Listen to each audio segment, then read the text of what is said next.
Bienvenidos, estimada audiencia, este es su podcast de confianza, Cáncer O'Clock. Hoy de manteles largos, estamos con el doctor Jorge Aranda, que ustedes ya bien lo conocen. Hola, ¿qué Jorge, tal? ¿Cómo George. están? Y también tenemos que resulta que si utilizas cierto tipo de fertilizantes, las plantas de plástico se convierten en invitados. Perdón, hoy le dimos quite a la plantita de plástico que normalmente tenemos aquí, pero pues es porque estamos de lujo. Está el doctor Mientras Sergio no Grave. la quieras limpiar así, hoja por hoja. No voy a acariciar al doctor Sergio Grave, se puede malinterpretar. Bienvenido, doctor. Muchas gracias, ¿qué tal? Mucho gusto. No soy una planta de adorno, soy un compañero neumólogo de Baja California y es un honor para mí estar con ustedes compartiendo la noche. Bienvenido. Justo así, el doctor Sergio Grave, permítanme hacer la presentación. Por favor. El doctor Sergio Grave es neumólogo, egresado del Instituto Nacional de Enfermedades Respiratorias. Coincidí con él en algún momento en dicha institución y desde entonces somos buenos amigos y pues excelentes colegas. El doctor ejerce en Ensenada, Baja California, y pues hoy estamos de manteles largos porque es el Congreso de Neumología en estas fechas y se dio una vueltita para acá a probar la comida poblana. Lo secuestramos para hacer el podcast, ¿cómo ves? Mientras no se quiera regresar a su tierra antes de que terminemos de grabar, si no vamos a tener que amarrar, ¿no? Como puerco. Sergio, ¿algo más que quieras decir sobre ti, tu trayectoria o algo? En realidad, pues un honor para mí estar con ustedes. Como ya lo mencionó el compañero, pues soy neumólogo, ¿no? Neumólogo en Baja California. Y bueno, para mí también un gusto decir que Julio es un amigo personal. Quedamos que no iba a haber tocamientos en este episodio. Es inevitable, es el lugar de la planta, ¿va? No, es un placer tener aquí a Sergio. Un gusto acompañarlos y conocerlos. Bienvenido. Pues bueno, Gary, yo creo que ya entramos al tema, ¿no? Hablamos de plantas y creo que en el episodio de hoy queremos hablar del producto de una planta que es la planta de tabaco en diversas presentaciones, ¿no? Que es tabaco como cigarrillo puro y en los últimos años pues el vape, ¿no? Que tiene un gran uso en pues, jóvenes como yo, mi generación, ¿no? No como la de ellos. Pon tú. Pues bien, amigos, justamente queremos hablar del tabaco, como bien mencionaba George, y pues qué mejor con alguien especialista en el área, un neumólogo, ¿no? Que se encarga de ver las enfermedades del sistema respiratorio. Digo, nos compete a los oncólogos porque gran parte de las neoplasias que vemos todos los días son atribuibles al tabaco. A nivel mundial se estima que entre el 70% aproximadamente de los casos de cáncer podrían tener cierta relación con el consumo del tabaco. Y es por eso que nos interesa pues ver la opinión del experto. Sergio, ¿qué opinas? ¿El tabaco es un problema, es una enfermedad? ¿Cómo lo definimos? ¿Es una adicción? Bueno, para empezar, el tabaco definitivamente es un problema y es una adicción, ¿no? Y es una adicción a una sustancia que contiene el tabaco que se llama nicotina, ¿no? Entonces, ese es el primer problema, que los pacientes, o el adicto o el paciente fumador, se vuelve adicto a esta sustancia nicotina porque finalmente, al final de toda esta cadena del consumo, pues produce placer, ¿no? Libera dopamina. Respuesta a la que nos vamos habituando. Y es por eso que lo común es que el paciente empiece fumando, a lo mejor en la adolescencia, a escondidas, un cigarro ya de vez en cuando y poco a poco vaya incrementando su consumo gradualmente. Esto quiere decir que normalmente cuando el paciente ya con ustedes o con un servidor, generalmente ya tiene problemas por la exposición crónica al humo, ¿sí? Y a todas las sustancias que contiene este tabaco procesado, ¿no? Y como lo dices, también es importante mencionar que no solo está disponible en el cigarrillo, ¿no? También la nicotina está disponible, bueno, en los puros, como mencionaste al principio, y en dispositivos electrónicos de suministro de nicotina, de los cuales hay muchas modalidades con exposiciones diferentes, y eso es importante mencionarlo. Claro. Yo creo que o sea, uno escucha la palabra adicción y dice, no, ese no soy yo, ¿no? E inclusive hay ciertos profesionales de la salud que dicen, es que ya no es adicto, sino es usuario de alguna droga o de un medicamento, ¿no? Es una realidad que sí es una adicción, ¿no? La mayoría de los pacientes no pueden dejar de utilizarlo, ¿ok? Y entre más joven inician, pues es peor, ¿no? Y es importante mencionarlo, ¿no? O sea, entre más joven, mayor riesgo de que esto se vuelva algo crónico y nos dé la gran mayoría de enfermedades que pudiera ocasionar. Totalmente de acuerdo. Sí, y digo, ahorita hablamos o nos centramos en la nicotina, que es, creo, la responsable de esta adicción, de esta dependencia que tiene el paciente para seguir consumiendo el producto. Pero entiendo que no es la única sustancia involucrada en este problema, ¿no? O sea, cuando un paciente consume tabaco, pues consume en realidad cientos de sustancias, Sergio, ¿estoy bien? Sí, cientos de sustancias, de las cuales alrededor de 55, ¿sí? Son sustancias totalmente relacionadas al cáncer. Bueno, ustedes podrán corregirme en eso. No obstante, la que desencadena esta adicción, ¿sí? Es la nicotina. Específicamente. Y creo que también hay que especificar, como que te me fuiste un poquito técnico, Sergio, y el chiste aquí es relajarnos, ¿no? Empezaste que la liberación de nicotina, que todo esto, y la verdad es que, de dopamina, ¿no? Riman. El tabaco, al final, la gente lo utiliza porque, como bien dice, le da placer, ¿no? Se estimulan ciertos recuerdos, ¿no? Ciertas sensaciones placenteras dadas por una proteína en el cerebro que se llama dopamina, y que buscamos, ¿no? Que nos da felicidad, por así decirlo. También tiene otros efectos benéficos, como después de un buen taco, un buen tabaco, ¿vale? Ayuda con la motilidad intestinal, pero sus beneficios no, a mi gusto, no comparan con el riesgo de todo lo que puede ocasionar. Sí, claro, finalmente el propósito de consumir nicotina históricamente era como una sustancia ritual, ¿sí? Y no fue sino hasta en periodos cerca la conquista, ¿sí?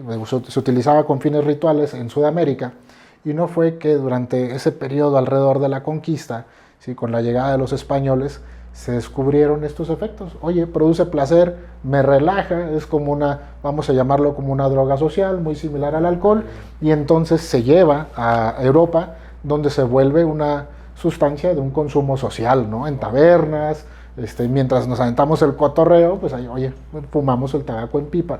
Sí, ya no con el objetivo ritual, pero sí, pues se relaja la gente. De hecho, ustedes habrán escuchado la frase chupar faros, ¿no? Sí. Ah, sí, claro. Bueno, finalmente... Bueno, ya muy antigua. En mi generación, no, en la suya, sí. Otra vez. Sí, bueno, había unos cigarros que se llamaban faros, ¿no? Sí. Faros. Y bueno, históricamente, cuando iban a fusilar a alguien, en este periodo cerca de la Revolución, pues para relajarlo un poquito, le daban sus faritos. Y por eso la frase, ¿no? Oye, chupó faros, pues, ya le dieron su tabaco para que se relajara. Y lo fusilaban, ¿no? Qué cruel. Bueno, entonces la idea es esta. El tabaco pues sí implica riesgos para la salud. No solo cáncer. Sí, claro. Hay otras enfermedades que se asocian a tabaco. Estamos bien. Ejemplos, enfermedad pulmonar obstructiva crónica. Sí, que es la tercera causa de muerte a nivel mundial. Okay. La enfermedad pulmonar obstructiva crónica. Que para la mayoría de la gente normalmente relaciona dos palabras con respecto a ella, que son enfisema y bronquitis crónica. Okay. Hoy sabemos que son el espectro de una misma enfermedad que produce inflamación de la vía aérea y destrucción de los pulmones, ¿no?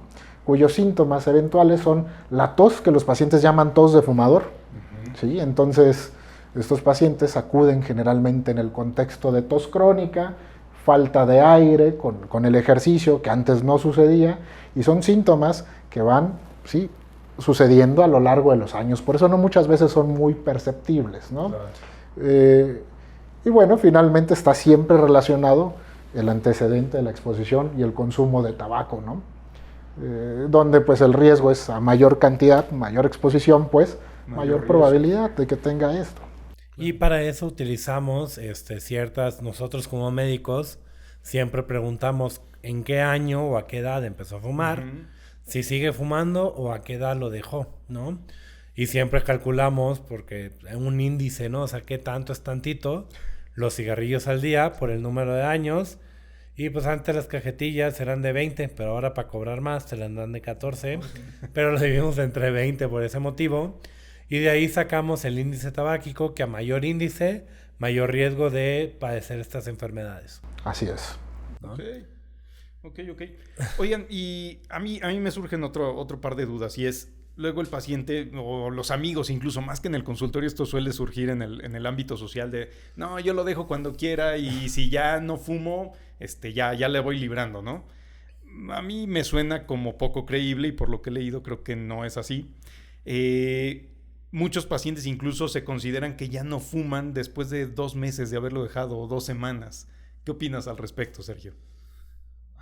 Bueno, pudiéramos emplear el término de exfumador, pero hay que decir una cosa, y esto vamos a explicarlo de la forma más sencilla que se pueda, ¿no? Esto funciona un poquito como ley de la oferta y la demanda. Mi cerebro tiene receptores, ¿sí?, que detectan a esta sustancia que se llama nicotina. Y entonces cuando yo empiezo a ofertarle, ¿sí?, a través del cigarrillo esta nicotina, estos receptores se van a ir despertando, ¿no? Entonces hay una cierta plasticidad, es decir, una capacidad de adaptación donde a mayor exposición a tabaco mi cerebro va a despertar, ¿sí?, estos receptores, ¿no? Entonces aquí estamos explicando el mecanismo de cómo se vuelve adicto una persona a esto y lo va tolerando. Conforme pase el tiempo, ¿sí?, sabemos que fumar le va a producir placer al paciente. Entonces, ¿sí?, va a elevar la cantidad de nicotina en mi organismo y va a estimular estos receptores. Puede uno suspender el uso del tabaco, ¿sí?, pero esos receptores, aunque inactivos, ahí van a permanecer. Entonces, un paciente que es exfumador, ¿sí?, que ha dejado de fumar, está en una etapa de mantenimiento, es decir, tiene que mantenerse como exfumador, porque en cualquier momento, ¿sí?, puede recaer y esos receptores poco a poco, ¿sí?, se pueden volver a activar. A propósito de eso, un camarada también médico, en una situación de estrés, estábamos atendiendo a un familiar, se acerca y me pregunta, oye, fíjate que yo hace 20 años dejé de fumar, pero me fumaba 2 cajetillas al día, ¿sí?, y ahora que estoy atravesando un proceso difícil, empecé con un cigarrillo la semana pasada porque estaba muy estresado, y a lo largo de esas 2 semanas ya estoy fumándome otra vez las 2 cajetillas diarias. ¿Por qué? Y bueno, es que esos receptores ahí estaban, inactivos, pero ahí estaban. Entonces, ustedes habrán escuchado esta frase que una persona adicta siempre es adicta, un alcohólico siempre está siempre va a ser un alcohólico, aunque haya suspendido el consumo.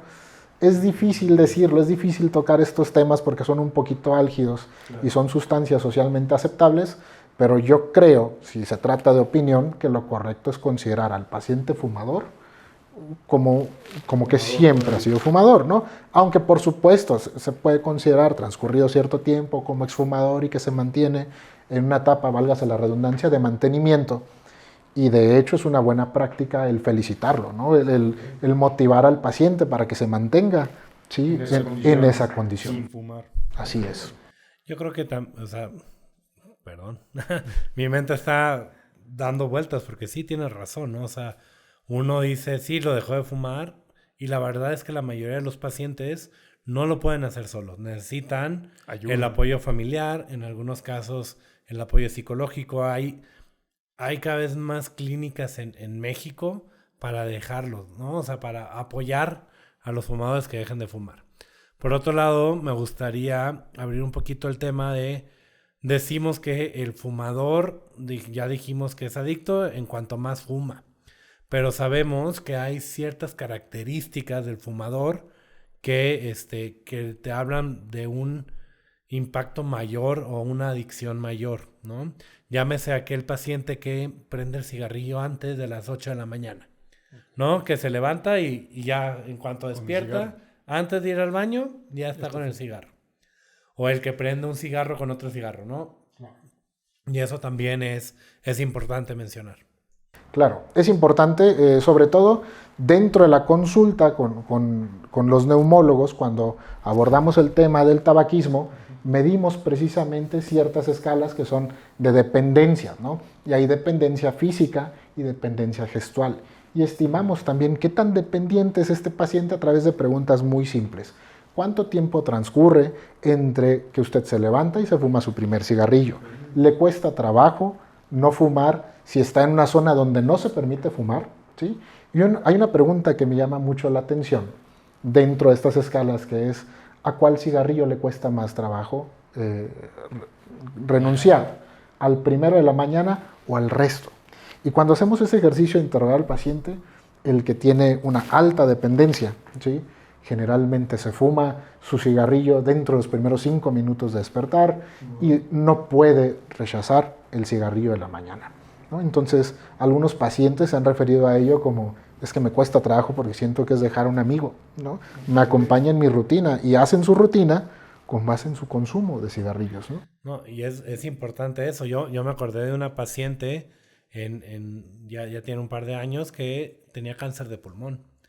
La paciente no podía esperarse 30 minutos, que era lo que duraba su tratamiento. La infusión para fumar el cigarro. Entonces llegaba, le conectaban el catéter, empezaba la infusión, a los 5 minutos se salía, tenía que volver a entrar, continuaba para fumarse el cigarrillo. ¿No? Digo, me llama muchísimo y la con atención, cáncer de pulmón, ¿no? O sea, sí, que es alguna situación relativamente usual, ¿no? O sea, paciente que padece esta enfermedad, esta adicción, y pues padece también cáncer de pulmón. Pero sí, también me he visto en una situación, digo, no tan extrema ahorita que recuerde, pero recuerdo un caso particular en el que pues, el paciente estaba con las puntitas con oxígeno y fumando al mismo tiempo, ¿no? O sea, ¿sí? Rayos, es súper complicado. Y también me resuena otro aspecto importante, y es, consideramos luego, estigmatizamos, mejor dicho, al paciente que fuma. Y creo yo, digo, aunque sí tiene que ver con la conducta, pero es una enfermedad. Y debemos tratar a los pacientes como tal, o sea, no decir, ay, se lo buscó, mucha gente piensa eso, sino más bien darle la dimensión que requiere, la atención que necesita, el apoyo integral para que deje de fumar. Es una enfermedad, ¿estoy en lo correcto, Sergio? Totalmente. El tabaquismo es una enfermedad y como tal tiene que abordarse, ¿no? Entonces, el tratamiento empieza desde la simple pregunta de ¿usted fuma o no? Y esto es muy sencillo, hay que conceptualizarlo como que el médico tiene que identificar la fase en la que se encuentra el paciente, la fase del abandono. Hay pacientes que todavía no consideran dejar de fumar, hay pacientes que ya están pensando en dejarlo. Digo, seamos honestos, todo el mundo sabe que fumar hace daño, ¿no? Digo, fumadores o no, cualquier persona sabe que fumar hace daño. Sí, lo hacemos porque es una enfermedad en la que ya dijimos que el mecanismo es una adicción. Finalmente, tenemos que discernir qué paciente está en fase de precontemplación, es decir, que todavía no considera dejar de fumar, que ya está considerando dejar de fumar, porque en estos, la primera intervención que hay que hacer, bueno, siempre hay que hacerla, es el consejo breve. Y para que los pacientes no lo vayan a tomar a mal, como, ¿a qué metiche es el médico? Oiga, ¿usted fuma?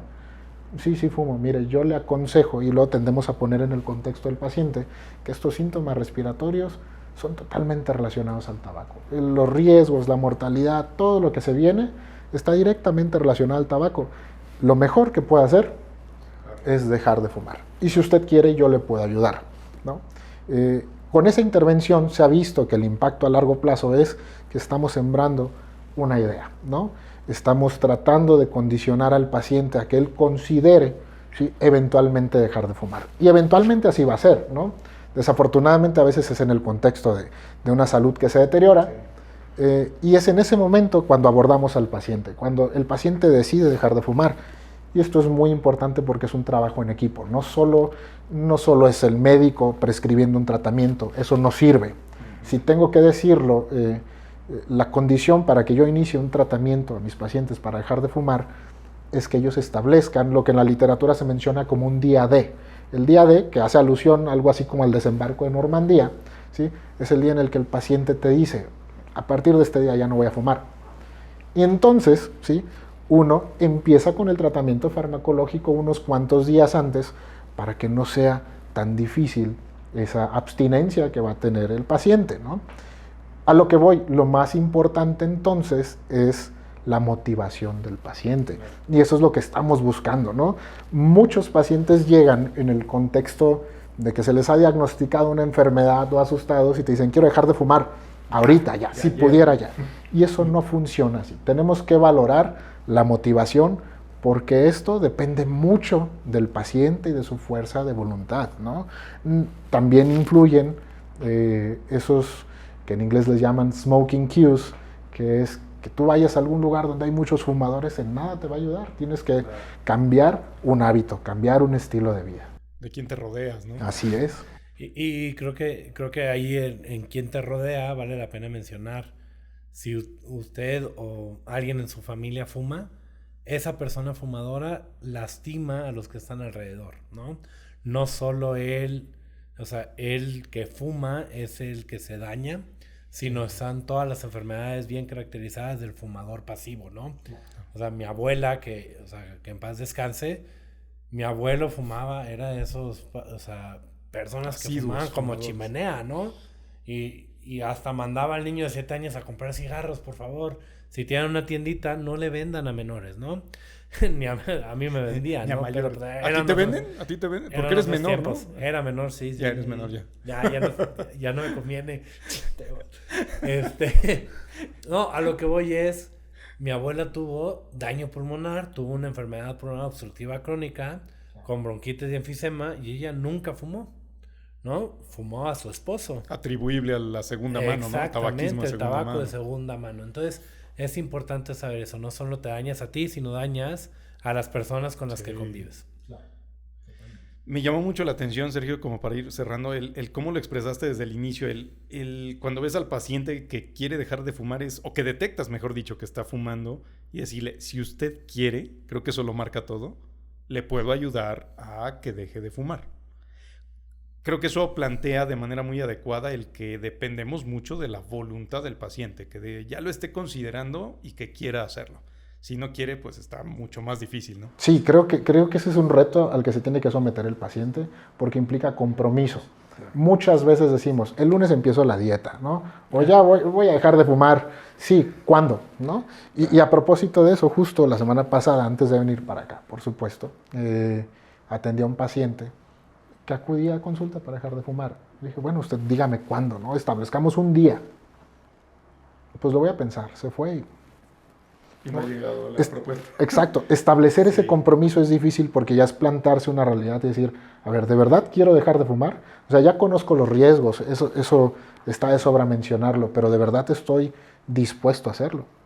Porque el trabajo del médico no es dar solamente fármacos para tratar esta adicción, que es sustitutiva de nicotina. ¿Sí? Es decir, vamos a reemplazar esa nicotina para que el chicle. Exacto, bueno, se utilizan antidepresivos, okay. Se utilizan parches generalmente, y hay otra sustancia que se llama vareniclina. Okay. Algún tiempo se dejó de vender el Champix aquí, que funcionan sustituyendo un poquito esta nicotina, por decirlo así, o evitando esta desesperación que genera el no fumar. Okay. Pero el punto es, se necesita de la total y absoluta cooperación del paciente. Si ese eslabón está mal, todo lo demás va a fracasar, porque requiere de la fuerza de voluntad del paciente, y eso está totalmente dependiente de la motivación. Si el paciente no puede establecer un compromiso, pues no tiene caso que gaste su dinero, porque es un tratamiento que va a fracasar. Es un trabajo en equipo entre el médico y el paciente, así como ustedes hacen su relación con sus pacientes y mire, establecemos un plan y vamos a ir de la mano. Dejar de fumar es un tratamiento que tiene que ser en equipo entre el médico y el paciente y su familia, por supuesto. Y sí se puede, ¿no? O sea, no hay que quedarnos fatalistas, ¿no? No se va a poder. No, sí se puede. Y hay muchos pacientes que lo pueden hacer con el apoyo, ¿no? De su equipo, ¿no? Y me encanta la primera vez que vienes. Y me encanta, llevamos pues casi el año ya en Cancer O'Clock. Y siempre decimos, esto es un trabajo en equipo. Me encanta que te utilices, ¿no? No siempre en la necesidad de, ok, ya tienes cáncer, trabajo en equipo, sino desde antes, ¿no? Preferentemente. Saber que suspender el uso de sustancias que son de riesgo, en este caso el tabaco, en este episodio, van a disminuir el riesgo de problemas cardiovasculares, de bronquitis, enfisema, de morir por cáncer de pulmón, quitándole el estigma al tabaco, ¿no? Es una enfermedad. Y sabiendas que gente que no fuma, también puede tener estas enfermedades, ¿no? Entonces tampoco estigmatizar claro. No, tienes cáncer de pulmón, te voy a toquetear, tienes cáncer de pulmón. Ahí esas viejitas. Y tú nunca fumaste, ¿no? Y ya te lo ganaste, ¿no? Yo te digo, no, pues es que fumó como chimenea, ¿no? O sea, tú igual, tu caso no es esa asociación, ¿no?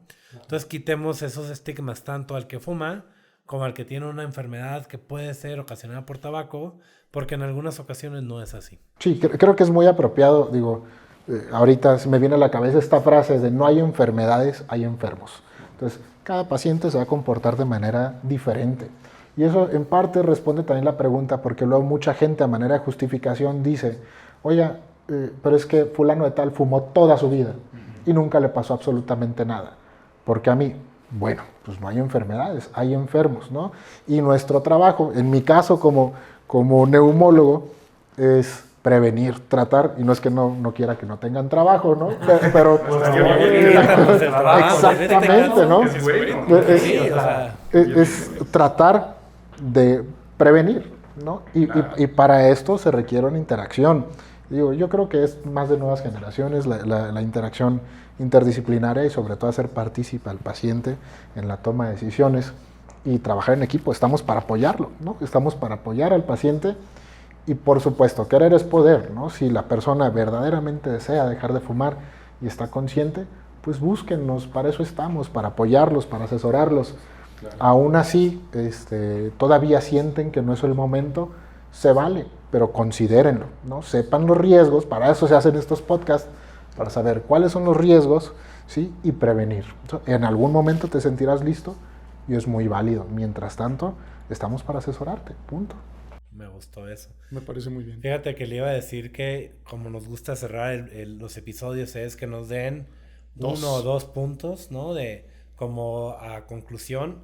Creo que es un tema que va para largo. Si nos permites tenerte aquí la próxima semana, digo, te vamos a grabar, pero que salga la próxima semana. En lo que te echas, ¿no? Un chilito en nogado. Exacto, ¿no? Una semita. Unos moles de cadera, etcétera. Digo, todo lo que Puebla puede ofrecer. Para seguir hablando de tabaco, y creo que va a ser muy importante en el próximo episodio hablar sobre el vape, ¿no? Estos cigarros electrónicos, pero para cerrar, porque ya estoy viendo aquí rojo de tiempo. 2 puntos rápido, si quieres empieza tú, Julio, para que des el ejemplo. Claro. Y después Sergio. Pues mira, yo aprendí en este episodio cosas muy importantes y es una, ya no se usan solamente chicles para dejar de fumar, hay muchas más sustancias.